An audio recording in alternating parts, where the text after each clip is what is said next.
네, 인사드리겠습니다. 제가 저희 학원이 지금 14개인가 그래요. 그래서 제가 6월 모의고사를 지금 설명회를 12번을 했고요. 이제 내일까지 하면 저희 학원 설명회가 다 끝나고 이제 뭐 중랑구청 뭐 등등 이제 몇 군데 기관만 가면 되는데 제가 수원 빼고 나머지는 모두 다 저 혼자예요. 그래서 제가 처음부터 끝까지 제 맘대로 계속 했기 때문에 시간을 뭘 할까를 기본적으로 머릿속에 다 집어넣어 놨는데 제 뒤에서 지금 원장님 말씀하시는 걸 쭉 듣다 보니까 아 이거 빼야 되겠구나 이거 빼야 되겠구나 무언가가 지금 되게 헷갈려요. 그래서 아 이게 설명회를 1시간 안에 끝낼 수 있을까? 50분만 하면 될까? 아 이걸 2시간 하나? 뭔가 좀 조금 헷갈리긴 한데 지금 어머니들이 이제 어차피 지금 8시가 조금 넘었는데요. 오늘 제가 이제 말씀드릴 내용 중에 가장 중요한 키워드는 지금부터 우리 아이를 대학 입시를 준비하는데 어차피 공부는 학생이 하는 거예요. 그죠? 그 우리는 할 수 있는 게 뭐냐면 코치밖에 할 게 없죠. 그죠? 그럼 아 애가 열심히 공부를 했으면 좋겠다라는 기대 사항만 가지고 무언가를 옆에서 봐야 되는데 대학을 들어가는 방법이 하나가 아니라는 게 가장 큰 특징이죠. 어떤 친구는 수시로 대학을 가기도 하고 어떤 친구는 수능을 가지고 대학 가기도 하기 때문에 지금부터 우리가 무엇을 준비할 때 올해 입시 환경에서 어떻게 준비하는 게 좋을지 그리고 수시 모집이 얼마 안 남았기 때문에 수시 원서를 어떻게 써야 될지 등등을 하나씩 좀 설명을 들어보도록 할게요. 우리가 이제 첫 번째 얘기를 한번 해보도록 할게요. 아까 지금 원장님께서 잠깐 말씀하셨지만 올해 수험생은 문과 아이들보다 이과 아이들이 정말 많이 줄었어요. 작년에 참고적으로 6월달 모의고사가 27만 명이 봤었는데 올해 지금 줄어든 아이가 3만 4천 명이에요. 근데 실제로 성적표 받는 아이가 24만 명 정도밖에 작년에 안 됐기 때문에 그걸로 대입을 시키면 15%가 넘게 줄은 게 올해 자연계 친구들입니다. 그럼 아 작년보다 15% 아이들이 줄어들었다는 얘기는 굉장히 경쟁이 약화되겠구나 라고 우리가 당연히 그리고 막연하게 생각합니다. 근데 이 막연하면서 우리가 문제가 생겨요. 이게 얼마나 큰 영향이 끼칠까 라고 생각해 보면 이렇게 되는 거죠. 우리가 이제 국어부터 얘기를 한번 해보도록 할게요. 국어라는 과목을 작년에 몇 명 봤냐면 53만 명 봤어요. 그럼 어떤 아이가 100분위를 90 맞았습니다. 그럼 이제 어머님들이나 아버님들도 고3 학부모님쯤 되면 100분위 90이라는 숫자를 받으면 우리 아이가 상위 몇 프로쯤 된다 라는 걸 느낌이 오죠. 그죠? 한 10%쯤 되는 친구입니다. 보통 이 아이들이 문과 아이들 어디 가냐면 이 옆에 경희대학교 국제캠퍼스에 프랑스어과 뭐 이쪽 중국어과 이런 쪽 가면 그냥 작년에 무난하게 대학 간 겁니다. 근데 이 애를 등수를 따지면 국어 등수가 5만 3천 등쯤 했다라고 얘기할 수 있는 거죠. 그럼 경희대를 거꾸로 수원 캠퍼스에 있는 학교는 5만 등짜리가 들어가는 거구나 라고 우리가 유추할 수 있습니다. 맞죠? 근데 올해 국어 몇 명 볼 거냐면 48만 명 조금 넘게 볼 것 같아요. 그럼 우리가 편하게 48만 명이라고 가정하자고요. 그럼 우리 아이가 똑같이 48만 명 시험 봤는데 특히 재수생들이 이런 생각해요. 작년하고 올해하고 점수가 똑같이 90이야 내가 100분위가 그럼 내 성적은 안 올랐다라고 생각하겠죠. 그죠? 실제 실력은 안 올랐을 수 있어요. 근데 뭐가 오른 거냐면 등수는 오르는 거죠.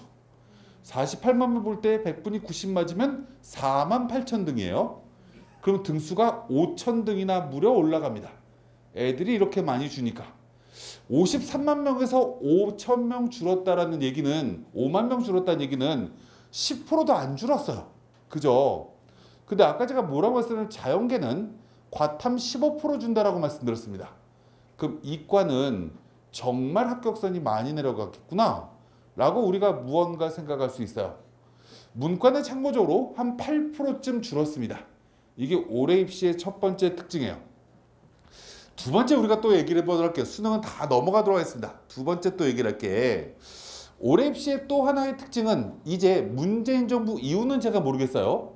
근데 지금 문재인 정부까지 이 대학 입시에서 올해가 가장 수시 모집이 많이 뽑는 해입니다. 최근 역사상으로 가장 많이 뽑는 해요. 몇 프로를 뽑냐면 77.3%를 수시로 뽑습니다. 그럼 이제 대다수의 고등학교 3학년 어머님들이거나 재수생 어머님들도 수시로 대학 가고자 하는 걸 희망하십니다.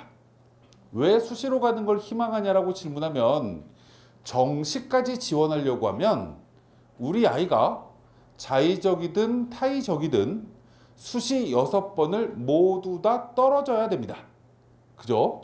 그럼 우리 아이가 아픔을 가져야 되는 거죠. 정시까지 지원하려고 하면.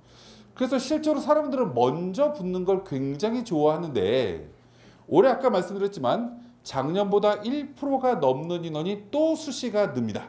전국 모든 대학교를 평균 내면. 그럼 이게 고등학교 3학년 친구들이 기말고사가 끝나는 7월 15일쯤 되면 일간지든 방송이든 이 얘기가 계속 나올 겁니다. 그럼 우리가 학부모님들은 어떤 반응을 할 거냐? 아, 올해 10명 중에 8명을 수시로 뽑는구나 라는 무언가 이 숫자를 머릿속에 기입을 하게 되죠.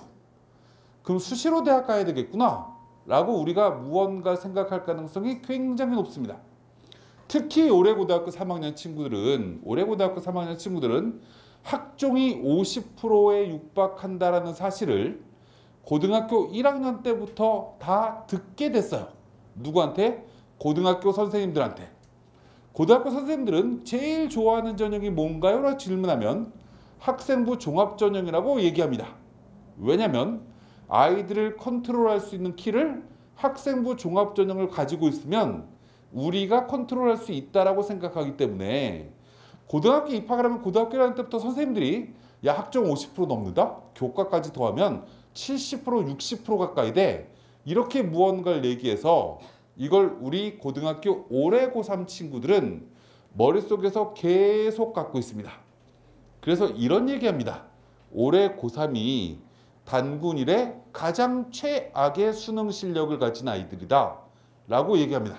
이건 제가 얘기하는 게 아니라 제가 일주일 전에 대전에 64개 진로부장, 진학부장하고 저녁에 간담회를 했는데 선생님들이 얘기한 겁니다. 제주도 선생님도 그랬고 부산 선생님도 그렇고 와, 올해 고3 애들 더럽게 수능 공부하네요 라고 얘기합니다. 그래서 제가 뭐라고 얘기하냐면 어차피 학종을 준비하는 아이들이다 보니 그걸로 대학 가려고 하는 거겠죠. 이렇게 얘기를 했어요. 어찌됐건 환경이 그렇다. 근데 이 환경에 우리가 또 하나의 두드러지는 것 중에 하나는 뭐냐면 여기 15개 대학교라고 되어 있습니다. 15개 대학교라는 얘기는 이 옆에 경희대학교는 이 안에 들어가 있어요. 그리고 이제 저쪽에 홍익대학교나 저쪽에 동국대 이런 대학교까지가 이 안에 들어가 있습니다. 우리가 소위 말해서 조금 괜찮다라고 하는 이 홍대 이상의 대학교가 모집 정원이 44,000명이에요. 수시랑 정시를 모두 다 더하면 그럼 올해 수능 보는 아이가 48만 명이라고 하면 상위 9%쯤 되는 아이가 홍대 간다, 동국대 간다, 숙대 간다 이렇게 얘기할 수도 있겠죠. 그죠? 어쨌든 44,000명을 뽑는데 이 대학들은 앞서 보여드렸던 통계랑 무언가가 달라집니다.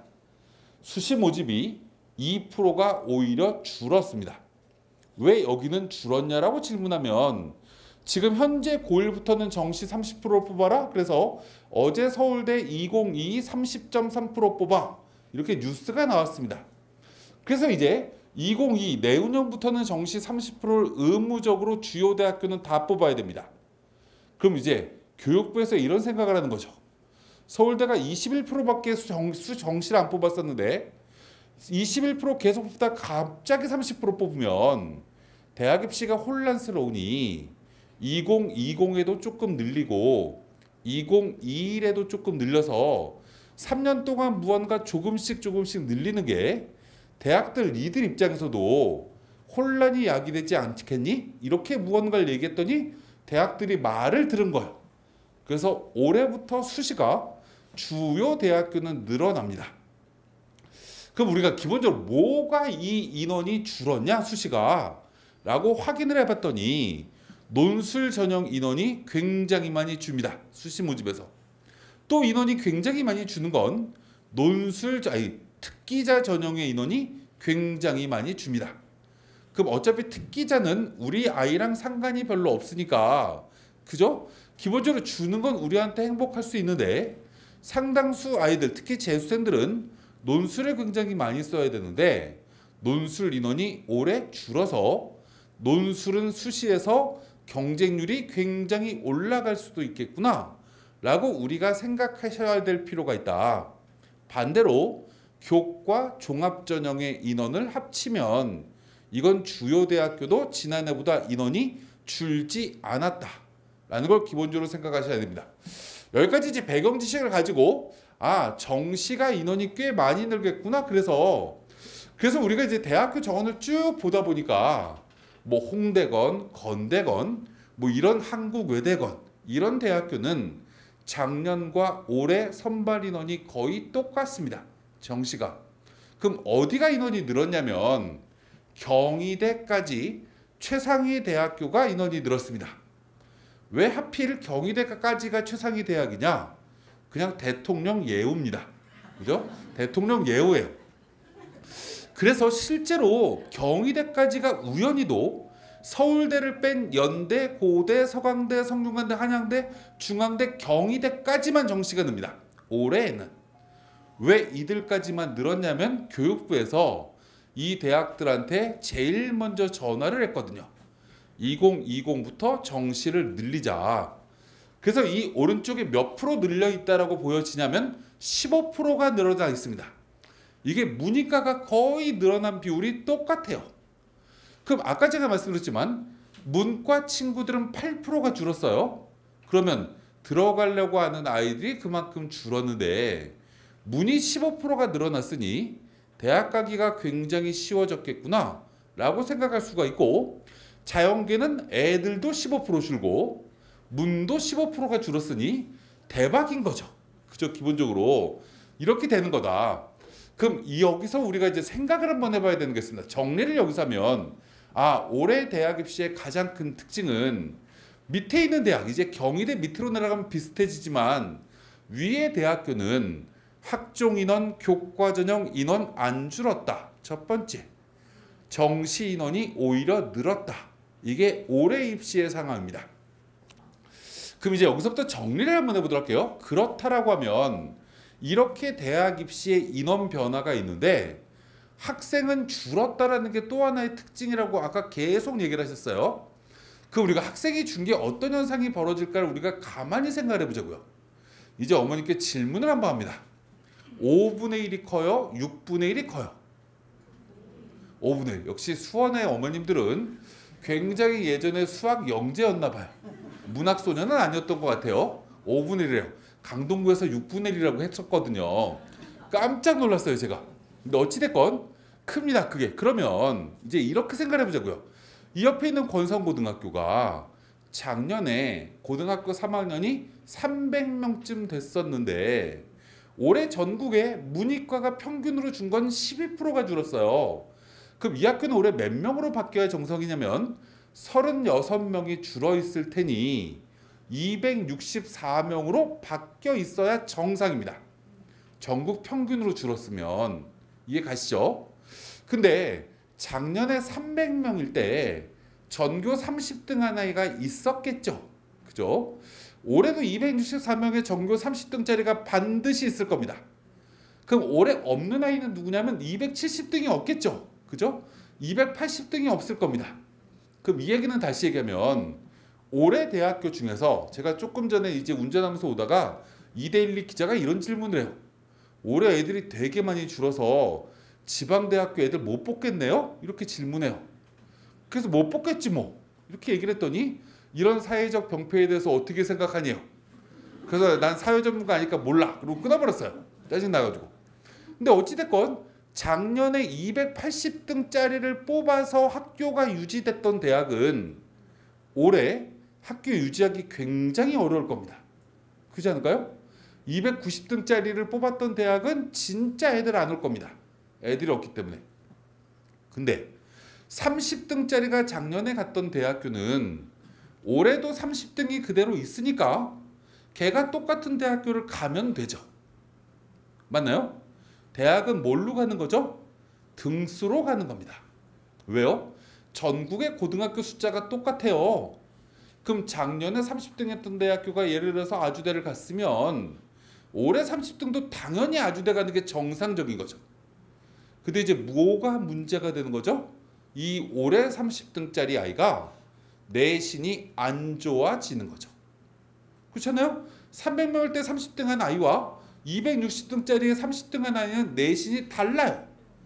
올해 고3 아이들의 내신이 그지 같은 거죠. 작년 고3에 비해서. 아까 제가 말씀드린 수능도 마찬가지예요. 작년에 100분이 90 맞았던 애, 올해 100분이 90점 맞은 애가 등수가 다른 거예요, 걔는. 그럼 작년에 90짜리를 뽑았다라고 대학이 홍보를 했는데 우리 아이가 굉장히 순진해서 우리 엄마 아빠도 뭔가 이거를 일기예보처럼 보고해서 그래서 야, 너 성적 100분이 90이니까 저 대학 가야 작년에 결과가 90이잖아 라고 만약에 원서를 쓰면 5,000등 손해보고 가는 거야. 그죠? 국어, 수학, 탐구 이렇게 손해보고 가는 거죠. 손해보고 가면 어떤 생각이 들죠? 어떤 현상이 벌어지죠? 확실히 붙겠죠. 그리고 확실히 붙다 보니까 이 아이가 뭘로 바뀔 거냐면 잘하면 과수석으로 바뀌어요. 그래서 대학에서 선물 받습니다. 5,000등이라는 건 엄청난 거예요. 서울대 정원이 3,100명이 조금 넘어요. 수시 정시를 모두 다 더해서. 그럼 정시 선발 인원이 각 대학당 30%밖에 안 되잖아요. 그럼 서울대가 예를 들어서 올해 30% 뽑아봐야 900명밖에 안 뽑는 거예요. 근데 올해 20몇 프로밖에 안 뽑아서 700명도 안 뽑거든요. 연대 고대를 다 도와봐야 이 대학도 정시 인원이 합치면 1,500명밖에 안 돼요. 그럼 5,000등이라는 얘기는 대학교를 몇 단계를 뛰어넘을 수 있는 거죠. 이걸 우리가 쉽게 얘기하면 이렇게 얘기할 수 있습니다. 그래서 올해 2020 대학 입시는 우리나라 역사 이래 가장 인구가 한 해에 급감하는 입시 상황이 돼서 지난해 입시 결과를 활용해서 원서를 쓸 수 없는 가장 이상한 첫 해가 될 거다라는 게 올해 특징입니다. 그래서 엄청난 혼란이 야기됩니다. 근데 이 혼란이 개개인 수험생들한테 비하면 굉장히 좋은 거죠. 작년에 갔던 점수 그대로 따랐으면 수석해. 그 무언가 조금 낮춰서 무언가를 그 점수보다 내 점수가 모자라도 붙겠구나라고 기대를 할 수 있잖아요. 얼마까지 떨어질지가 예측이 잘 안 되는 입시인 거죠. 어떤 전형이요? 내신 성적을 가지고 가는 전형이거나 수능 성적을 가지고 가는 전형. 이 두 가지입니다. 또 하나 이제 잠깐 앞서서 말을 안 한 것 중에 하나가 있는데 올해 재수생이 늘었습니다. 그죠? 6월달 모의고사를 봤더니 한 3,000명이 조금 안 되는 애들이 작년보다 재수생이 늘었대요. 늘은 이유는 간단한 거죠. 왜요? 작년에 고3 아이들은 00년생이라서 64만 명 태어났는데 올해 고등학교 3학년 친구들은 01년생이라서 사람이 해마다 아이를 낳기 어렵다 보니 아이들이 급감해서 56만 명 출생 인원으로 바뀝니다. 그래서 원래 8살에 학교를 가야 된다 의무화되어 있었으면 올해 8만 명 줄어야 되는데 실제로 현재 01년생 중에 실제로 7살에 학교 안 간 애들이 있었겠죠. 그때는 1월생, 2월생이 원래 7살에 학교 가려고 했다가 위에 딱 봤더니 8만 명 많으니까 당연히 늦춘 거예요. 그래서 우리나라 역사적 사건 중에 하나가 01년생부터 우리나라 초등학교를 8살에 보내는 풍토가 생기기 시작했습니다. 그래서 요즘은 또 다 보내죠. 저는 참고적으로 제가 70년 5월생인데 저는 7살에 학교 갔어요. 그래서 제 친구들은 69년생이에요. 저는 어릴 때 저희 어머님이 자기 혼자 우리 아이들은 똑똑해 이렇게 생각해갖고 취업 통지서 나오지도 않았는데 막 보냈어요. 근데 제 친구 중엔 6살에 학교 들어온 애도 있더라고요. 옛날에는 막 그랬어요. 요즘은 그런 아이들이 별로 없어서 아이들이 원래 올해 학령 인구가 6만 명이 조금 넘게 주는 게 올해거든요. 근데 이제 제가 왜 말씀드리냐면 이렇게 애들이 줄다 보니 작년에 고3을 졸업한 아이들이 한 번 더 해야 되겠다 라고 기본적으로 생각한 친구들이 많았던 거죠. 한 해를 더하면 애들이 6만 명이 준대. 난 어차피 124살까지 살 건데 뭐. 그리고 이제 무언가 인생의 0.85%만 투자하면 무언가 대학 레벨이 올라가겠구나 라고 생각해서 자발적 재수생이 올해 늘었던 해입니다. 기본적으로. 그럼 이제 이게 올해 고3한테는 어떻게 적용될 거냐라고 질문하면 현재 고3이 56만 명 태어났는데 현재 고등학교 2학년은 49만 6천 명 태어났어요. 또 6만 4천 명이 또 줍니다. 현재 고2 아이들이. 그럼 올해 고등학교 3학년 친구들은 이 6만 8천 명, 6만 4천 명 작년 올해 입시가 더 많이 준 것 같지만 비율로 따지면 내년이 학생 숫자가 더 많이 주는 거죠. 그죠? 60만에서 6만 4천 명 주는 거랑 52만 명에서 6만 4천 명 주는 건 내년이 더 많이 주는 거예요.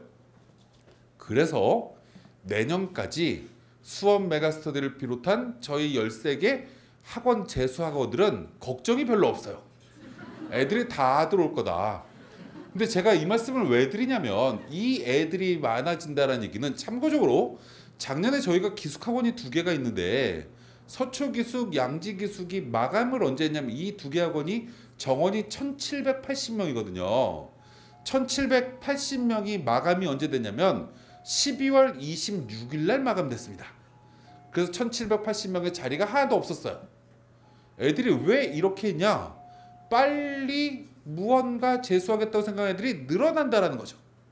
그럼 여기에 또 하나의 굉장히 중요한 건 올해 아이들이 6만 명 줄지만 내년에 또 하겠다라는 아이들이 생기는 것까지 감안하면 허수가 증가한다라는 거죠. 올해 입시에서. 그래서 수시나 정시에서 굉장히 큰 이변이 많이 생길 겁니다. 아, 나는 올해 이 대학까지 아니면 안 가. 라는 무언가 목표가 아이들이 과거보다 안분지족을 느끼는 아이들이 별로 없어진다. 굉장히 도전적으로 아이들이 바뀔 거다.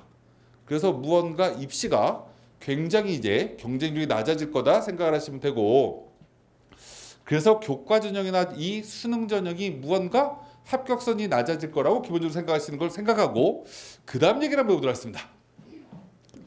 우리가 아까 잠깐 원장님께서 말씀하셨지만 또 하나 굉장히 중요한 키워드가 하나 있어요. 우리나라 대학 입시가 박근혜 정부부터 2가지로 나눠집니다. 2가지로 나눠진다는 얘기는 내신을 정말 잘하는 아이는 내신 가지고 대학 가면 되고, 내신이 안 좋으면 무언가 과거를 묻지 않는 전형으로 지원을 바꾸는 게 우리나라 대학 입시의 특징입니다. 그럼 이걸 쉽게 얘기하면 이런 거예요. 내가 만약에 내신 성적이 되게 괜찮아서 우와, 내신 성적이 한 2등급쯤 만들어 놓은 친구가 있어요. 그래서 내신 2등급 가지고 어느 대학교를 갈 수 있지? 라고 대학을 막 돌아다니다 보면 홍익대에서 그 내신이면 무조건 우리 대학 지원하면 붙어요. 교과로. 이렇게 얘기를 해줄 거예요. 이쪽에 아주대학교에 상담을 하러 가면 2등급짜리가 딱 가면 아주대 입학팀장이 대접이 달라집니다. 우산 학생 우리 학교까지 찾아왔다고 쓰시면 4년 후에 엄청난 인재로 변할 거라고 막 자기 학교를 막 홍보합니다. 무조건 뽑고 싶은 거예요. 그럼 내신 2등급쯤 되는 아이는 어떤 아이라고 얘기할 수 있냐면 최소한 내신 가지고 홍대쯤 갈 수 있는 아이다 라고 우리가 규정 지을 수 있습니다. 작년 대학 입시에서. 근데 이 아이들이 수능 모의고사를 6월 달에 딱 보면 내신 2등급이니까 성실한 친구들인 거죠.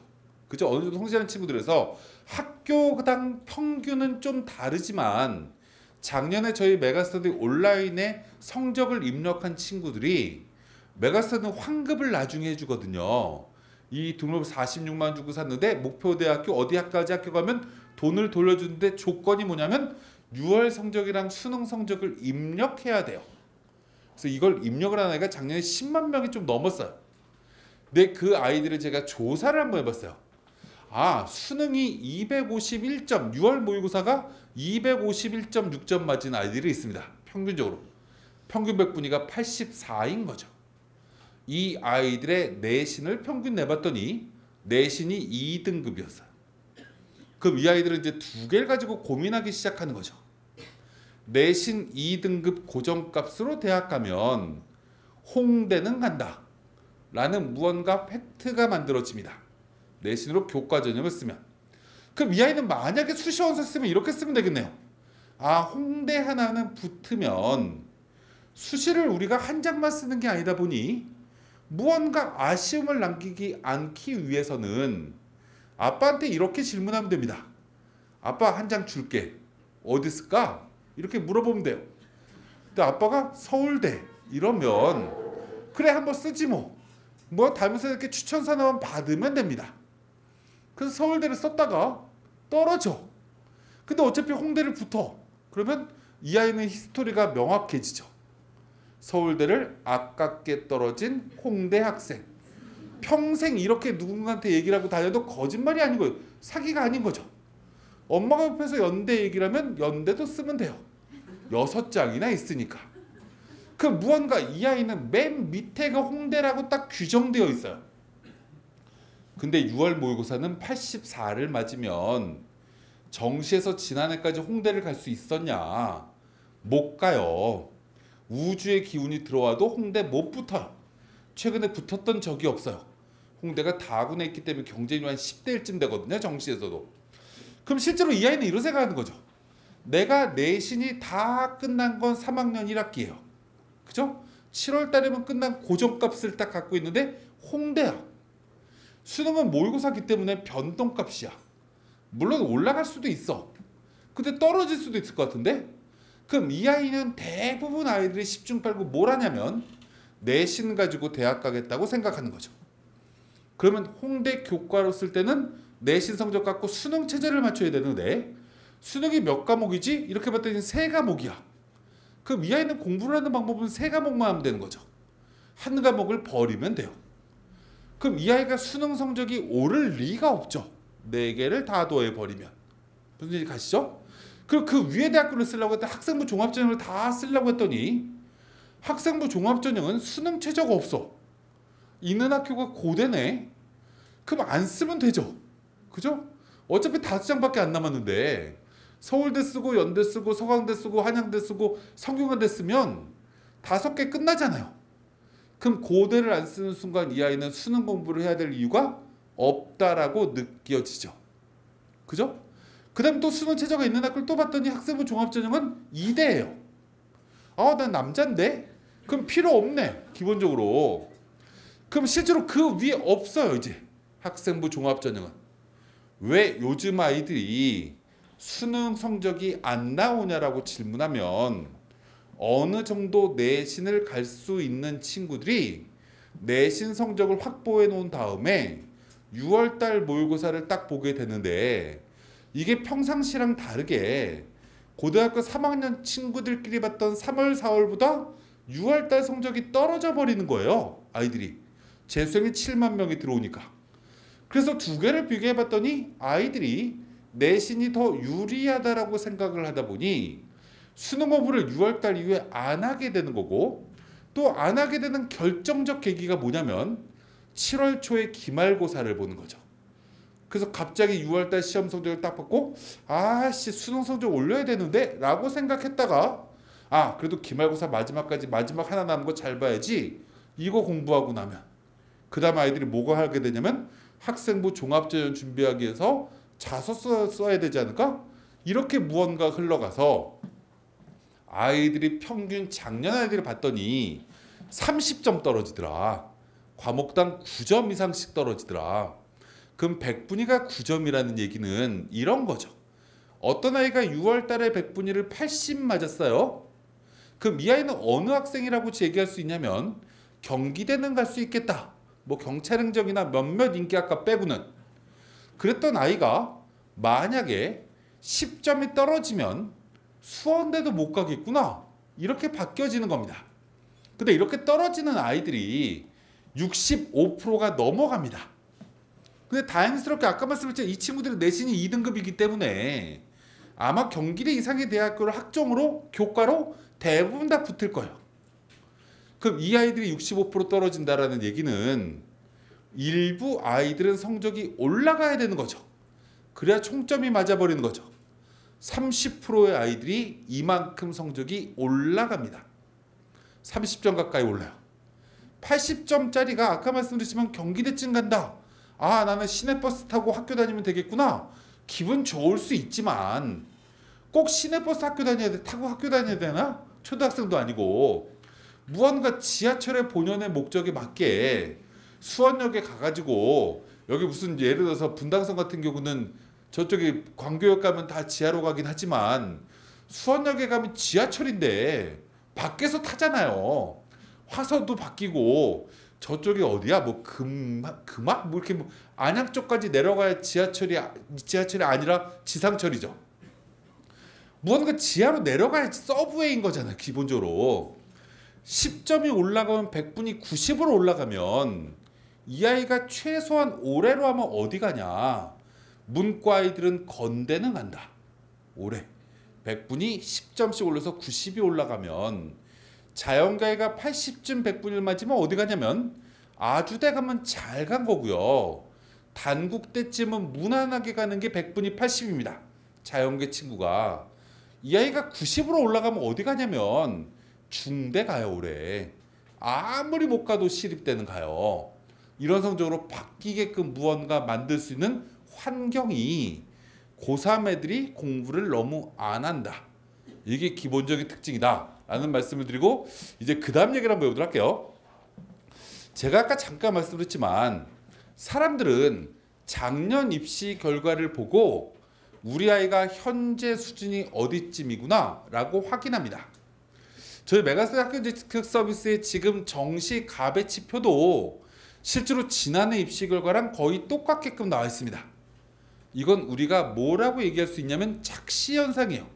아까 제가 뭐라고 말씀드렸냐면 작년에 경희대가 아이들을 뽑았을 때는 문과는 올해 아이들보다 8%가 넘었을 때 아이들을 뽑은 거고 이과는 15%가 많았을 때 뽑은 겁니다. 두 번째 또 뭐냐면 작년에 경희대는 올해 정시 인원보다 15%가 적었을 때 뽑았던 거예요. 그럼 이 두 가지를 합쳐버리면 올해 입시 결과는 대박 많이 떨어지겠죠. 그죠? 문과는 최소한 20% 가까이 점수가 떨어질 겁니다. 자연계는 30% 가까이 점수가 떨어질 거예요. 작년에 비해서. 이 경희대학교가 자연계에서 인기가 있는 서울 쪽에 가장 인기 있는 학과가 100분위 평균 93이래 라고 이렇게 나와 있는 걸 딱 보고 우리 아이가 이번 6월달 모의고사 성적표를 다다음 주에 딱 받고 나서 국어, 수학, 탐구를 딱 봤더니 우리 아이가 100분위가 93이야. 에이씨 경희대네. 이렇게 얘기하시면 안 된다라는 거죠. 얘는 기본적으로 아무리 못 가도 성대공학 결과입니다. 아무리 못 가도 한양대학교 도시공학과는 가요. 점수가 그렇게 바뀐다라는 거죠. 근데 이걸 왜 확인을 해야 되는 거냐면 실제로 우리가 정시에 어느 대학교를 갈 수 있느냐는 수시를 원서를 쓰는데 가장 중요한 첫 번째 단초가 돼야 되는 거죠.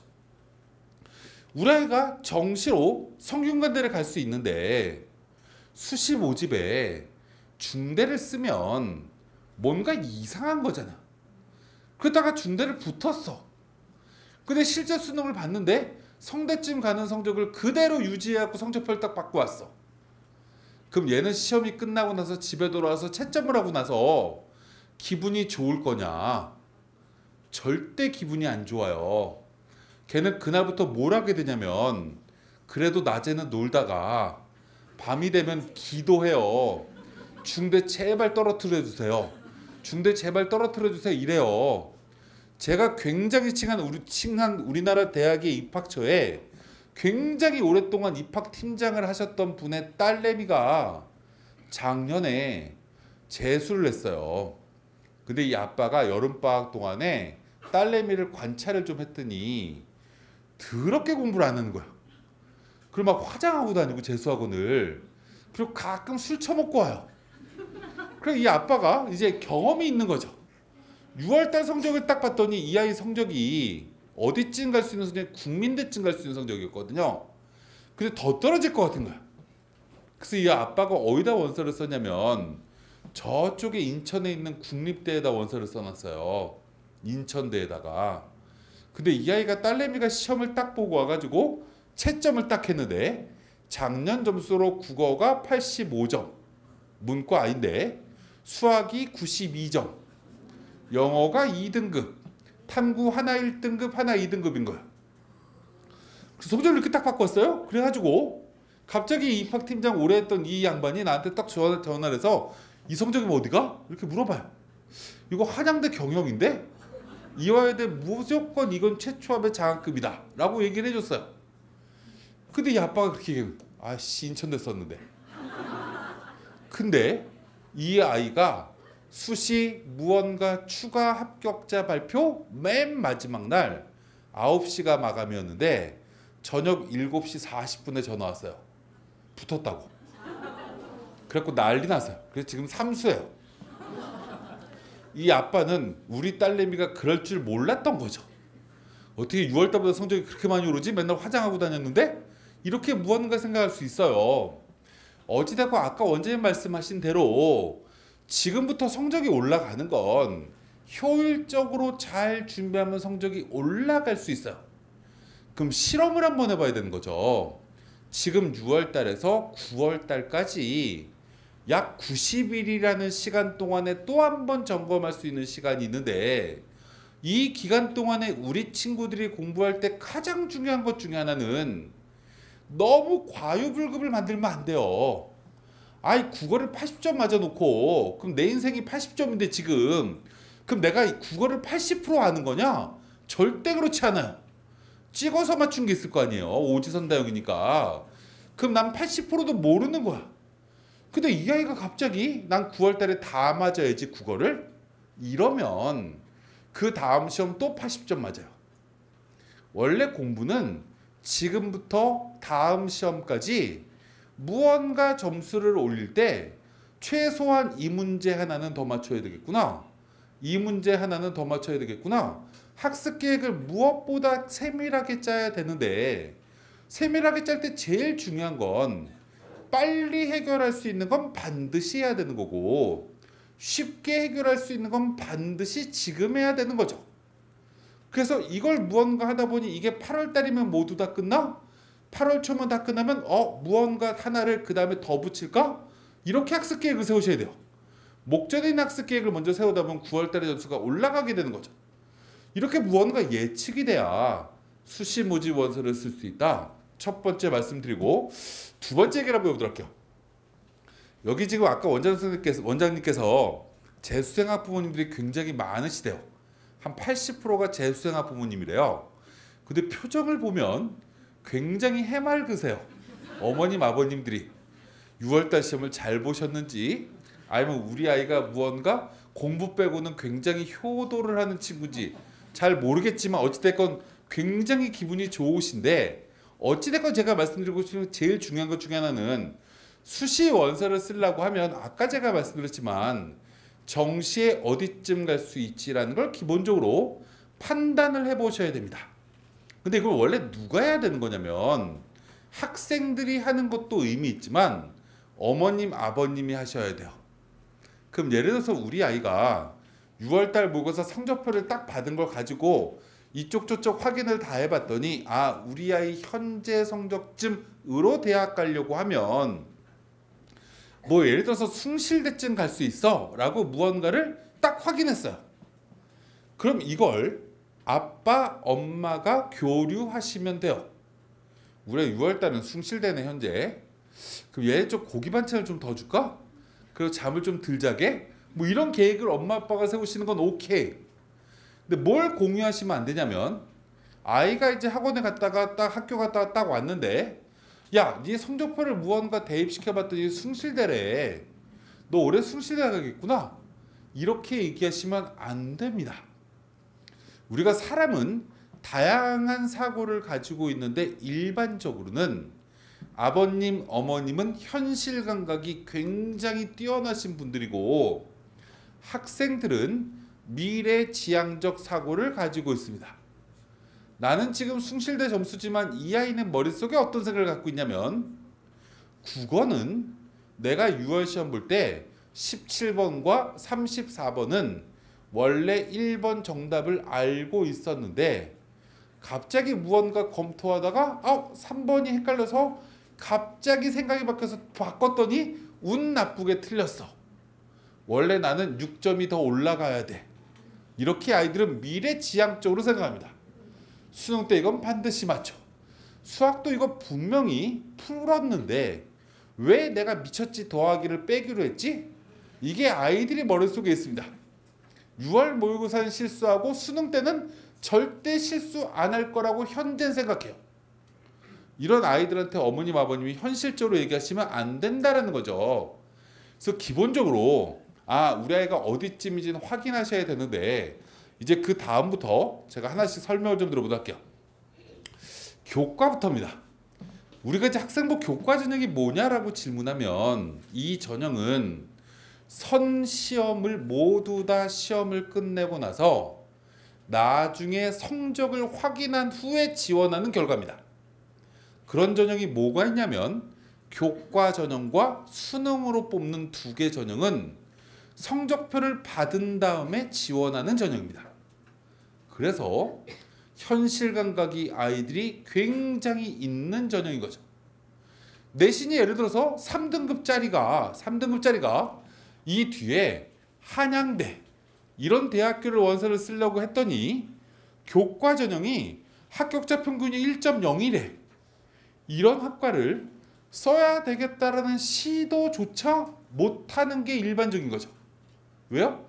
얘는 원서를 쓰고 나서 내 의지로 바꿀 수 있는 무언가가 없기 때문에 그냥 내신 가지고 뽑힌다라고 생각하다 보니 이 대학이 발표하는 입시 결과를 보고 내 점수가 모자르면 쓰는데 굉장히 주저하게 됩니다. 그렇겠죠? 근데 문제가 아까 뭐라고 말씀드렸죠? 이건 작년에 올해보다 6만 명 많았을 때 뽑았던 입시 결과입니다. 그래서 작년엔 300명의 학교 평균 인원이 있을 때 뽑았던 입시 결과고요. 올해는 260명밖에 없다고요. 그러면 이 대학교가 모든 학생부 교과로 뽑는 대학교가 지난해 입시 성적을 유지하는 건 굉장히 어려울 겁니다. 불가능할 거예요. 성적이 밑으로 내려갈 겁니다. 근데 어디까지 내려갈지를 우리는 예측 못하는 게 가장 큰 함정인 거죠. 더구나 수능이라는 건 그래도 성적표에 국어 요번에 150점 표준 점수 맞은 몇 명이에요. 148점 몇 명이에요. 130까지는 누적으로 몇 명이에요를 성적표를 받는 순간 통계로 다 보여줍니다. 그래도 내신은 보여주나요? 학교 1750개에서 어떤 학교 내신 전교 30등이 몇 점의 내신을 가졌는지 작년하고 얼마나 달라졌는지를 우리는 아무도 모릅니다. 그래서 학생부 교과 전형을 우린 뭐라고 얘기하냐면 올해 깜깜이 전형이다라고 얘기할 수 있습니다. 엄청난 이변이 일어난다. 근데 이 전형이 최근의 경쟁률을 보면 가장 경쟁률이 떨어지는 전형 중에 하나더라. 제가 아까 내신 2등급짜리가 홍익대 교과를 붙는다라고 말씀을 드렸는데 내신 2등급짜리가 보통 어디를 쓰냐면 레벨이 좀 높은 고등학교에 가면 이 아이들은 모조리 다 고려대학교 일반 전형이라고 하는 학생부 종합전형의 원서를 씁니다. 또 학교 추천 원서를 써요. 서강대도 쓰고요. 성대도 쓰고요. 모두 다 그 위의 대학교를 학종으로 원서를 쓰겠다라고 합니다. 학생부 종합전형이 아이들이 더 매력적이라고 느끼는 거예요. 왜 매력적이라고 생각하냐면 내신이 2등급쯤까지 되는 아이들은 뭐가 굉장히 본인께 좋다라고 생각되냐면 비교과에 써져 있는 내용들이 되게 좋다라고 생각되는 거죠. 그래서 나는 학생부 종합서 쓰는 게 더 유리할 것 같고 또 이 대학교가 만약에 면접이 있다라고 하면 난 얼굴이 이뻐서 난 외모가 괜찮아서 면접도 되게 잘 볼 것 같은데 라는 근거 없는 자신감까지 무장하고 있고 여기에 또 하나 가장 중요한 것 중에 하나는 교과 전형을 10명 뽑으면 종합 전형은 40명 뽑아요. 그 우리나라 사람들의 기본적 심리는 10명 뽑으면 내 자리가 없을 것 같은데 40명 뽑으면 내 자리가 있을 것 같은 착각을 한다라는 거죠. 그래서 우리 교과 전형이 경쟁률이 대박 내려갈 겁니다. 한양대가 딱 나왔으니까 한양대 예를 하나 들으면서 이제 이건 넘어가도록 할게요. 우리나라 대학교 중에서 한양대는 가장 교과 전형으로 들어가기 어려운 대학입니다. 그 이유는 모집 인원이 300명도 안 되고 수능 최저도 없다 보니 내신만 좋은 아이들이 되게 많이 있습니다. 그래서 여기 맨 꼭대기에 보면 1.03이 합격자 평균인 등급이 있는데 1.03을 받으려고 하면 1학년 1학기 때 국어, 수학, 영어, 과학 1학년 2학기, 3학년 1학기까지 5학기에 만약에 국어, 수학, 영어, 과학이 한 과목씩만 있다라고 하면 모두 다 20과목이 되겠죠. 그죠? 한 학기에 4개씩 있으면 5학기니까 20개 중에 19개를 모두 다 각각 1등급을 받고 한 과목을 2등급 받으면 그 아이의 내신은 1.05입니다. 이 아이가 여기 있으면 떨어집니다. 이게 한양대학교예요. 그래서 한양대학교 정재천 입학처장은 이 한양대 교과전형 합격자 발표하는 날 맨날 저한테 문자 보내서 자랑질해요.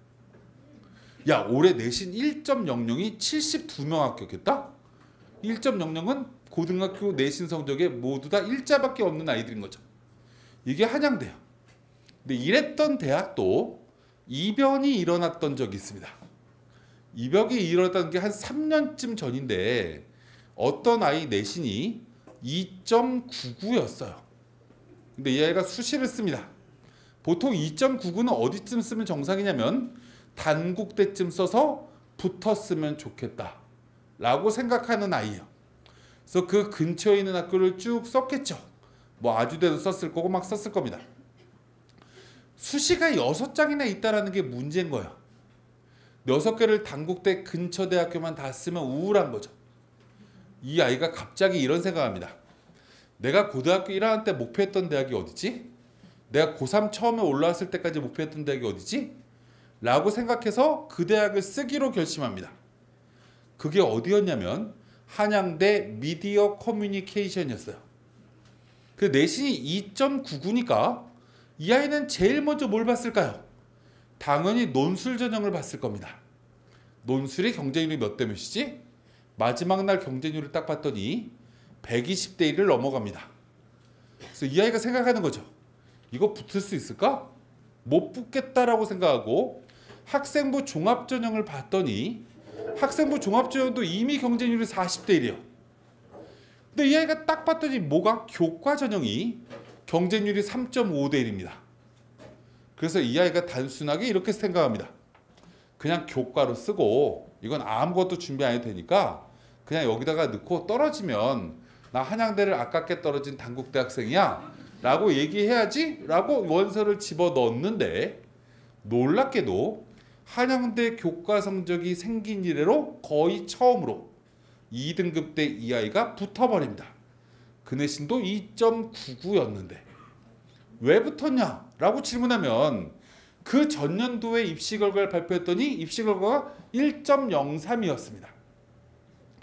그럼 아이들이 이런 생각하는 거죠. 1.03쯤 돼야 무난하게 붙겠구나. 그럼 1.03 애들이 원서를 썼던 거예요. 한 3대 1쯤 되는 애들이. 근데 이 아이들은 누구냐? 모두 다 전교 1등인 거죠. 그럼 이 아이들이 모두 다 어디 추천을 받냐면 서울대 직윤 추천을 받습니다. 그래서 경쟁률이 3대 1밖에 안 되거든요. 그럼 30%는 붙었겠죠. 그래서 서울대로 빠져나갑니다. 나머지 70%는 연대 붙었거나 고대 붙었거나 성대 붙었거나 막 이렇게 붙겠죠. 그래서 세 바퀴가 돌아버립니다. 그래서 미달됐어요. 그래서 지원 패턴이 어떻게 되냐면 1.03, 1.04, 1.1 아이들까지는 좀 있다가 갑자기 무언가 중간이 모래시계처럼 허리가 없어집니다. 그래서 아무도 없어 중간에. 근데 얘같이 이상한 아이가 그냥 한번 넣어볼까? 하고 넣어서 붙었어요.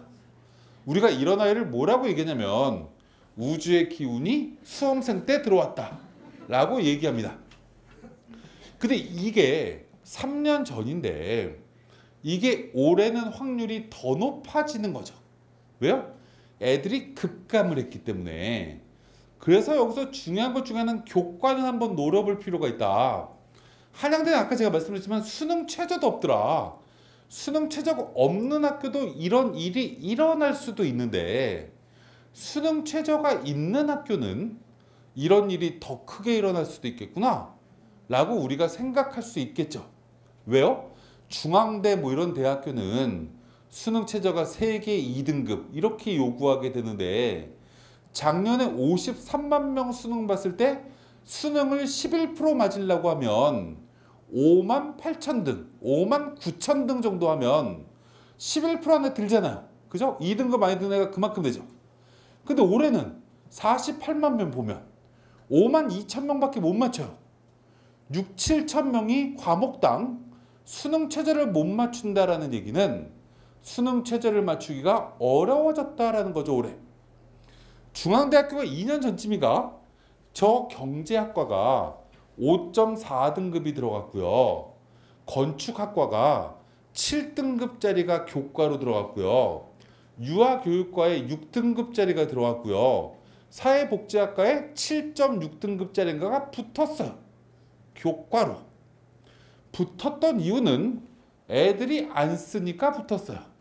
경쟁률이 낮아서. 그리고 수능 최저를 맞추는 아이들이 줄어서 실제 없어서 수능 최저를 맞추는 애들이 적으니까 실질 경쟁률이 떨어져서 여기에 하나만 더 붙으면 돼요. 다른 대학으로 많이 도망가면 확률이 점점 올라가는 거죠. 그러면 다른 대학으로 많이 도망가는 학과가 뭘 거냐? 라고 질문하면 지난해 이렇게 입시 결과가 되게 좋은 학과는 만약에 이걸 보고 쓰는 애들은 한양대만 붙지 않을 가능성이 너무 높잖아요. 다른 대학으로 많이 빠져나가겠죠. 이 내신 가진 아이는. 거기에다가 무언가 경쟁률도 낮으면 중간에 받친 애들도 없겠다라고 생각할 수도 있죠. 이런 걸 무언가 생각해야 된다. 여기서 제일 중요한 것 중에 하나는 우리 작년에 고등학교 3학년 때 수시 원서 썼던 걸 가만히 생각해 보면 대부분의 고3 아이들은 원서를 어떻게 썼냐면 작년에 금요일 날이 수시 원서 수 마감이었어요. 거의 98%의 대학이. 그럼 아이들이 목요일 날 집에 돌아옵니다. 저녁을 먹고 나서 7시쯤 넘으면 모든 대학교가 목요일 현재까지 경쟁률을 홈페이지에다가 다 오픈합니다. 그럼 아이들이 목요일날 저녁 때부터 그 경쟁률을 모두 다 모아서 이제 가족이 회의를 합니다. 아빠, 아주대학교 생명과학과는 경쟁률이 8대1이고 경희대학교 한방재료공학과는 지금 현재 10대1이고 단국대학교 기계공학과는 8대1이고 세 개 중에 하나 써야 될 것 같은데 어디 있을까? 이렇게 무언가 아빠, 엄마랑 셋이서 얘기를 해요. 그럼 아빠, 엄마가 별로 도와줄 게 없잖아요. 경쟁률 낮은 데 쓸까? 그럴까? 무언가 막 얘기를 하고 무언가 이걸 결정해서 목요일 날 밤에 수시 6장을 모두 다 넣습니다. 왜냐면 금요일 날 우리 아이들은 학교에 등교해야 되기 때문에 목요일 날 밤에 어쩔 수 없이 넣어야 된다고 생각하는 거죠. 논술은 먼저 넣으셔도 됩니다. 어차피 경쟁률 50대1이요. 학생부 종합전형도 먼저 넣으셔도 됩니다. 대부분 대학교가. 자기소개서를 쓰는 대학교는. 내가 예를 들어서 갑자기 생명과학과 쓰겠다고 했다가 갑자기 건축으로 바꾸려고 하면 자소서를 싸그리 다 바꿔버려야 되는 거니까 경쟁률이 낮다라고 해서 바꾸기가 상당히 어렵잖아요. 종합도. 근데 교과는 마지막까지 경쟁률을 볼 수도 있는 전형인 거죠. 정시랑 마찬가지로. 근데 우리는 작년에 그런 행위를 거의 안 했습니다. 그래서 우리 아이들이 작년에 금요일 날 집에 딱 돌아와가지고 지금 최종 경쟁률이 몇 대 몇이지? 딱 보면 대다수 아이들이 이렇게 얘기합니다. 아씨, 왜 내가 하는 데만 이렇게 경쟁률이 높지? 나는 사람을 몰고 다니는 힘이 있는 것 같아. 엄마, 우리 나랑 같이 그냥 음식점이나 할까? 이렇게 애들이 얘기를 합니다. 수시에 가장 중요한 거 아까 말씀드렸지만 이 교과 전형은 성적을 모두 다 확보한 후에 그 성적을 보고 지원하는 거더라. 근데 이 전형은 다른 수시에 비해서 경쟁률이 낮더라. 그리고 이렇게 지난해 입시 결과가 되게 좋은 학과는 경쟁률이 더 떨어질 가능성도 되게 높더라. 교과는 마지막까지 우리가 할 건 경쟁률만 한번 보시면 된다. 보고 무언가 낮은 걸 그냥 한번 던져보는 것도 우리가 수시를 6장이나 가지고 있기 때문에 한 장, 두 장 무언가 모험을 가지고 지원하는 전형은 교과 전형이 가장 적합할 수 있다. 올해 입시 환경에서는. 이걸 기본적으로 첫 번째 말씀드리고 다음 얘기를 해보도록 할게요. 이제 종합이라는 게 있어요. 제가 수시 설명이 아니기 때문에 너무 자세하게 말씀 안 드릴 거고요. 우리가 올해 지금 재수하고 있는 친구들은 작년에 학종을 써본 친구들이 꽤 많을 거고요. 또 이제 작년에 내 친구들이 내신 성적이 몇 등급인 아이가 어디를 썼더니 1단계를 통과해서 최종으로 붙었어? 이런 무언가 경험을 대부분 다 가지고 있습니다. 그죠? 가지고 있기 때문에 그 친구가 여기를 썼더니 1단계를 통과했어 라는 대학교이거나 내 경험이 1단계를 통과했는데 최종이 떨어져서 만약에 이런 대학교를 올해 똑같이 또 쓰면 올해는 붙을 확률이 지난해보다 훨씬 더 높아진다. 이게 종합의 첫 번째 특징이다 라고 기본적으로 생각하시면 되고, 두 번째, 작년과 뽑는 방법이 거의 달라지지 않았습니다. 모든 대학교가. 뭐 연세대학교 학종이 수능 최저가 없어졌다고 했는데 작년에도 수능 최저 별로 높지 않았기 때문에 이게 크게 의미 있다라고 보기가 좀 어렵고, 그 밑에 성대나 서강대 쭉 대학교가 작년하고 바뀐 게 거의 없습니다. 바뀐 학교는 어디가 있냐면 중앙대라는 대학교가 있는데, 작년에 중대가 수능 뒤에 면접을 봤던 다빈치 인재 전형이 올해는 면접이 없어졌습니다. 없어진 이유는 오르비나 여러 가지 사이트에 보면 뭐라고 되어 있냐면 서성한중 이렇게 카테고리를 묶는 게 있거든요. 서강대, 성균관대, 한양대, 중앙대를 앞자만 따서 서성한중 이렇게 해서 애들이 무언가 그 안에서 댓글 쓰고 막 노는 공간들이 있는데, 작년까지는 중앙대만 면접을 봤던 거예요. 그래서 올해부터 중대가 면접을 이 세 개 위의 대학교를 따라서 안 봅니다. 그 우리가 생각할 것 중에 하나는, 와, 그럼 올해 중앙대 다빈치 인재 전형은 경쟁률 대박 떨어지겠구나 라고 생각할 수 있습니다. 왜요? 면접이 수능 뒤에 있다라는 얘기는 아이들이 불안해서 늦는 아이들이 다수 생기게 됩니다.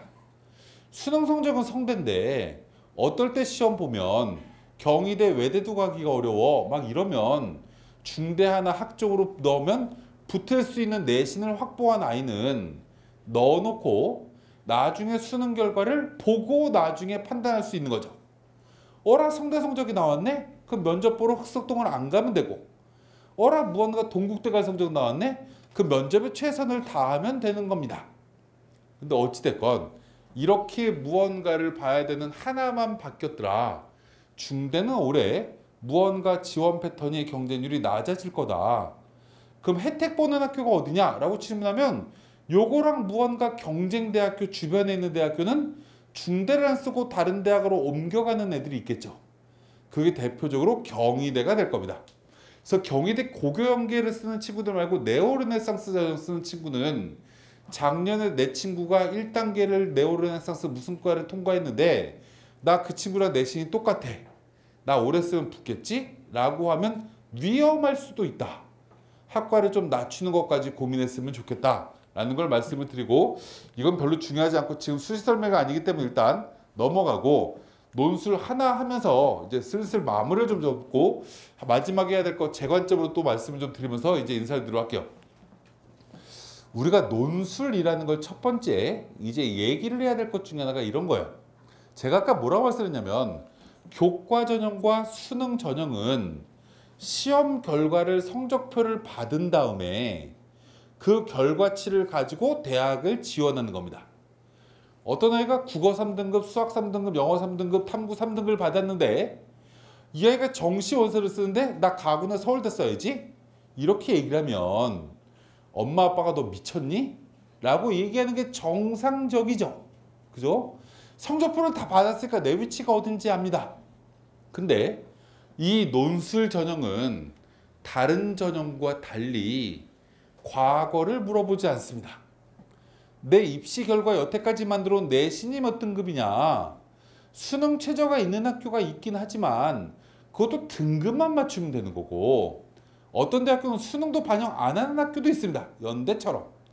이런 학교들 같은 경우는 뭘 가지고 아이를 뽑는 거냐 라고 질문하면 그냥 그 시험 보는 날, 연세대학교 10월 달에 논술 보러 가서 학교에 원서 접수를 수시 모집에 딱 했더니 연대 논술 보러 오래. 넌 공학관에서 시험 보래. 그 공학관을 딱 찾아가고 내가 배정받은 교실에 딱 갔더니 책상에 내 이름이 써 있어. 아, 여기가 내 자리구나. 딱 앉아갖고 시험지를 딱 받아 들었더니 어라? 이거 어저께 공부했던 건데 똑같이 나왔네? 이러면 대박 시험 잘 볼 수도 있죠. 논술의 또 장점이 뭐냐면 시험제가 많은 게 아니라 두세 문제밖에 안 나와요. 그럼 이거 어느 정도 운도 결부됩니다. 그리고 방금 말씀드렸지만 얘는 과거를 묻지 않기 때문에 내신 성적을 홍대가밖에 확보 못한 친구가 논술로 연대 쓰는 건 전혀 문제되지 않아요. 그죠? 수능 성적으로 우리 아이가 수원대밖에 못 가는 실력을 가진 아이가 논술로 연대 쓴다고 해서 100% 떨어지냐? 그렇지는 않은 거죠. 이건 무언가 기대할 수 있는 거예요. 그럼 여기서 우리가 또 하나 얘기를 한번 하고 다음 넘어갈게요. 자연계 논술이 있습니다. 자연계 논술이 뭐냐라고 하면 수학 문제 가지고 아이들을 판단한다. 일부 대학교는 과학 문제도 나온다 라고 얘기합니다. 그럼 우리가 이걸 다시 얘기를 하면 이렇게 얘기할 수 있죠. 자연계 논술은 자연계 아이들은 대부분 모두 다 준비할 수 있는 전형이구나 라고 생각할 수 있습니다. 그렇지 않나요? 수능 수학을 잘하면 논술 수학을 잘할 수 있습니다. 수능 과학을 잘하면 논술 과학을 잘하는 게 일반적입니다. 요즘의 대학들의 시험 패턴이 논술 패턴이 수능 문제 유형과 크게 다르지 않거든요. 그래서 자연계 논술은 수학을 잘하는, 수능 수학을 잘하는, 일부 과학 문제가 나온 학교는 수능 과학을 잘하는 아이가 논술도 강점이 있습니다. 근데 여기에 문제가 하나 있는 거죠. 우리가 일반적으로 수능 수학의 모의고사를 보면, 실제 수능에서 결과를 보면 수학을 80점 맞은 아이가 있다라고 가정하자고요. 자연계 아이가 수능에서 80점을 맞으면 최근에 3, 4년 동안 이 아이는 항상 4등급입니다. 그것도 끄트머리 4등급으로 100분위가 60이 나옵니다. 그럼 이 아이한테 우와 너 수학 잘하는구나 이렇게 얘기를 하면 놀리는 거죠. 그렇지 않나요? 상위 40%밖에 안 되니까. 그럼 요즘 학생들이 내가 평소에 모의고사 수학이 80점이면 자연계가 수학 못한다고 생각합니다. 그죠? 그리고 논술 문제를 보면 이 아이들이 이렇게 생각이 돼요. 어라? 수학 문제가 3문제 나오는 이 학교가? 근데 2문제는 풀 수 있을 것 같은데 1문제는 손도 못 대겠는데?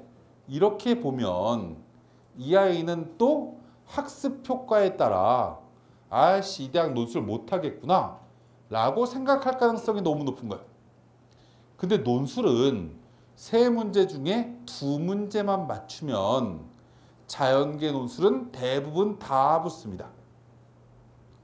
이게 실제로 변별력이 꽤 크기 때문에 의대 논술 보는 일부 대학교 빼고는 나머지 대학교는 우리 아이가 기계공학과 써요, 전자공학과 써요 이런 친구들이 그 대학 논술이 3문제가 나오면 2문제 풀면 웬만하면 다 붙습니다. 근데 어떤 아이가 1문제밖에 못 풀어 이러면 학과를 낮추면 됩니다. 뭐 경희대 한방재료공학과 뭐 이런 데 쓰면 돼요. 환경공학과 이런 데 무언가 낮추면 얘가 붙을 가능성이 생기는 겁니다. 성균관대학교 뭔가 저기 뭐 건설환경공학과 컴퓨터 교육과 이런 데 무언가 쓰면 붙을 확률이 되게 높다고요. 그럼 우리 아이가 논술을 1문제만 풀 수 있으면 자연계는 그 대학 논술을 해볼 수 있지 않을까? 라고 생각하시면 되는데 과를 낮추시면 돼요. 아까 어제도 얘기했지만 융합이라는 4차 산업시대의 키워드는 전공 하나 가지고 먹고 살기 어려울 수도 있다 라는 시그널을 주는 거죠. 그러면 우리 아이가 전자공학과를 처음에 들어갔어. 근데 우리 아이가 무언가를 이거 갖고 결합을 시키지?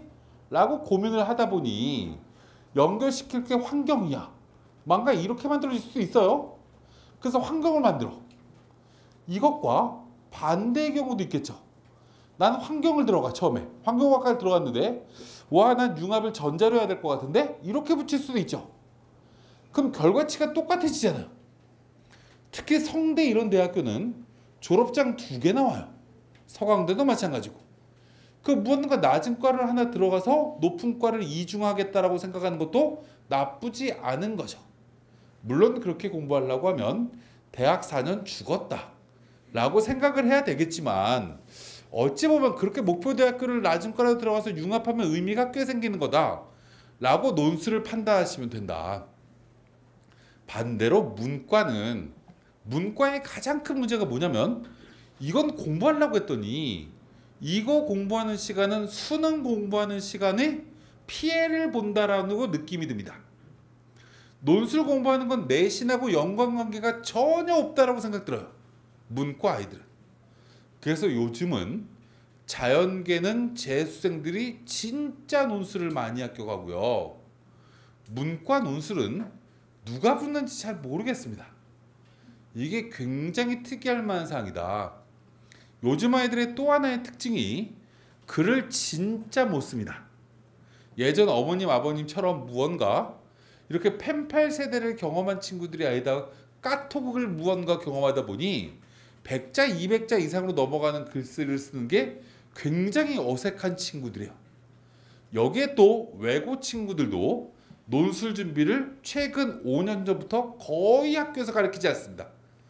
그래서 논술이 요즘 아이들이 굉장히 못 쓴다. 이게 고민입니다.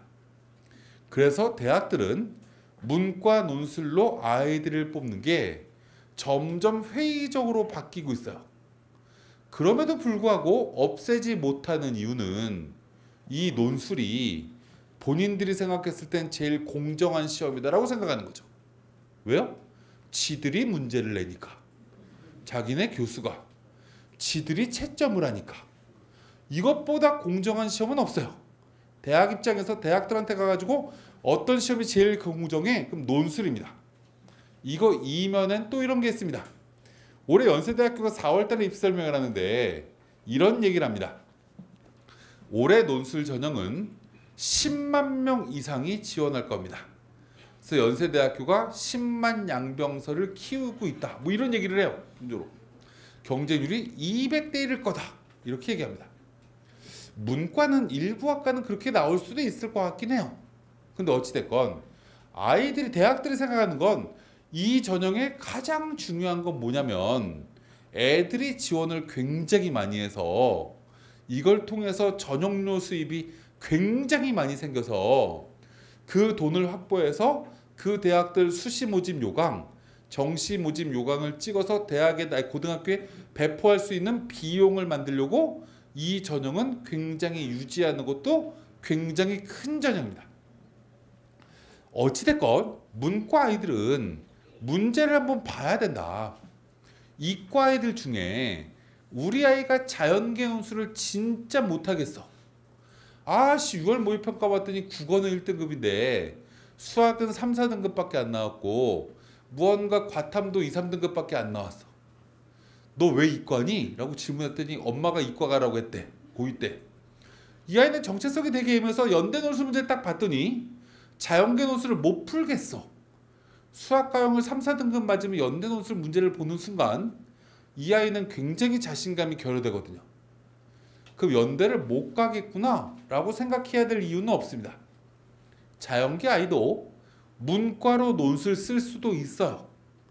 특히 연대 같은 대학은. 연대 같은 대학이 뭐냐? 수능 최저가 없는 학교. 수학, 나영, 사탐을 봐야지만 수능 최저를 인정해. 이런 학교가 아니라고 하면 이과애가 문과 논술 봐도 상관없습니다. 그러니까 우리 아이가 수학과형의 강점이 있는 친구면 당연히 자연계 논술을 봐야 되는 거지만 그게 무언가 안 되겠다고 생각되면 문과 쪽도 무언가 문제를 보는 것도 생각하자. 여기까지 기본적으로 생각을 하고 제가 이제 7월 말부터 수시 설명회를 굉장히 많이 할 거기 때문에 수시 원서를 쓸 때 나중에 온라인으로 그 영상을 보시는 것도 굉장히 필요할 거라고 생각들어서 간단하게 홍보드리면서 그 다음 얘기를 하나 하고 이제 슬슬 마무리를 좀 짓도록 하겠습니다. 제 조카가 하나 있는데 지금 7월 달에 제대를 해요. 근데 이 아이는 서울의 목동 쪽에 고등학교를 다녔었는데 고등학교 3학년 때 수능 시험을 딱 봤더니 성적이 어디 갈 성적이 나왔냐면 동국대, 경희대쯤 경영학과까지는 안정으로 갈 수 있는 성적을 받았습니다. 근데 이 아이가 안 간대요. 그래서 재수를 해서 나는 무조건 연대 경영 갈 거래요. 그래서 이 아이가 재수를 했어요. 저쪽에 신촌 메가스터디에서. 그리고 제가 제 조카니까 가끔 전화도 하고 했는데 이 아이가 갑자기 6월 달에 병원에 입원을 합니다. 허리가 완전히 망가져가지고 2달 동안 병원에 입원을 해서 공부를 못해요. 그래서 재수를 했는데 고3 때보다 더 성적이 떨어져서 국민대학교 경영정보학과를 그 재수해서 합격을 합니다. 얘가 이런 얘기를 해요. 삼수할래요. 이렇게 얘기를 해요. 그래서 제가 뭐라고 얘기를 했냐면 하는 것도 의미가 있는데 너의 강점이 하나가 있어. 너의 강점이 뭐냐면 네가 원래 실력이 고3 때도 건대 경영을 들어갔으니까 올해 지금 국민대를 들어간 건 너는 학교를 낮춰서 대학 들어간 거야. 그치? 라고 얘기했어요. 그게 너한테 불만족일 수 있어. 근데 삼촌이 봤을 때는 꼭 그렇지 않아. 이걸 장점으로 한번 승화 한번 시켜보자. 그래서 제가 뭐라고 얘기했냐면 1학년 때 학점을 잘 받아봐. 학점 받기가 너무 쉽다? 왜? 너보다 수준 떨어진 애들하고 학교 다니니까. 그렇지 않을까요? 넌 걔들하고 대화하기도 싫을 거야. 수준 떨어진 애들하고 뭘 대화를 해. 그냥 무언가 학점만 잘 받아. 1학년 2학기까지. 그리고 2학년 때 군대 가. 이렇게 얘기를 했어요. 그래서 나중에 재수할, 삼수할 거면 군대 갔다 와서 해. 이렇게 제가 얘기를 했어요. 올해 7월 달에 제대해요. 근데 이 아이가 2학년 1학기까지 대학을 다녀서 학점을 제가 7월 달에 이 아이가 4월 달에 이 친구의 아빠가 생일일 때 만나고 물어봤어요. 너 학점 몇이야? 그랬더니 4.2가 좀 넘는데요. 대박인데? 야, 너 영어도 잘하지 않았냐? 이렇게 질문했더니 토플 점수가 110점이 있대요. 그래서 제가 친한 대학교에다 전화했어요. 맨 처음에 성균관대학교에 예전에 입학팀장을 되게 오래 했던 지금 대학원에 있는 양반한테 전화해갖고 야, 국민대 경영정 보고 토플이 112점쯤 맞고 있대 지금. 이렇게 얘기를 딱 했더니 이 양반이 뭐라고 얘기냐면 에이 걔는 우리 학교 학생 아니에요. 이렇게 얘기를 해요. 그게 무슨 소리야? 라고 질문했더니 걔 우리 학교 쓰면 100% 붙어요. 근데 내가 봤을 땐 고대도 붙을 것 같은데? 라고 얘기하는 거야. 뭘로요? 편입으로. 그래서 제가 이걸 조카한테 얘기를 했어요. 그랬더니 얘는 뭐라고 얘기하냐면 한양대만 가면 되는데 갑자기 이렇게 얘기를 해요. 그래서 제가 한양대 팀장한테 전화했어요. 국민대 조카 이런 애가 있는데 얘 뽑니? 물어봤더니 한양대도 경영학과 쓰면 100% 들어간대요. 그래서 제가 그 조카애한테 뭐라고 얘기했냐면 인생은 전화해보기대. 네가 수준 떨어지는 학교를 가니까 무언가 학점을 잘 받았잖아. 네가 만약에 고3 때 건국대를 만약에 그냥 들어갔거나 네가 재수를 해갖고 허리가 아팠는데도 불구하고 한국외대쯤 들어갔으면 너 학점 그만큼 안 나왔을 거야. 그럼 너 편입을 할 때 지금 성대 간다 고대 간다 이 얘기를 아마 못 들었을걸? 이라고 얘기를 했어요. 제 얘기를 왜 하냐면 우리가 이제 재수를 하면서 지금 이제 한 5개월쯤 남았어요. 고등학교 3학년 친구들 한 5개월쯤 남았습니다. 이게 공부를 하다 보면 하루하루가 굉장히 보람 있고 무언가 내가 일신 우일신 한다라는 느낌을 가지고 공부하면 정말 좋겠지만 상당수 친구들은 무더위가 찾아오는 7월 말이 되면 8월 달이 되면 지치기 시작해요. 그럼 굉장히 힘들어진다는 거죠. 그 여기까지 좋아요. 그리고 또 9월 달 되면 또 공부를 열심히 해서 어찌됐건 이 재수 1년 고3 수험생을 끝냈을 때 이 아이들은 이런 생각을 합니다. 아, 나 그래도 1년 동안 무언가 열심히 했어. 이걸 기본적으로 아이들이 생각을 해요. 또 생각을 해야 당연한 거예요.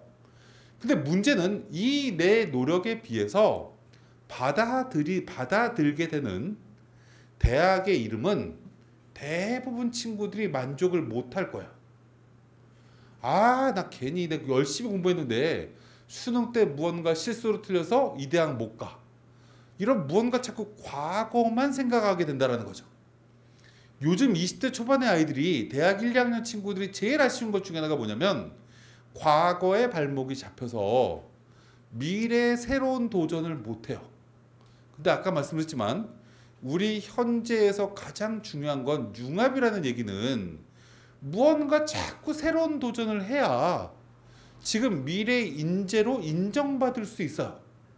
여기 더 중요한 것 중에 하나는 대학의 서열이 옛날 지금 원장님 세대보다 제가 대학교 다니고 사회생활 할 때보다 점점 지금 중요도가 떨어져요. 지금 뭐가 중요한 거냐면 개인의 역량이 더 중요해지는 세상으로 점점 바뀌어가고 있거든요.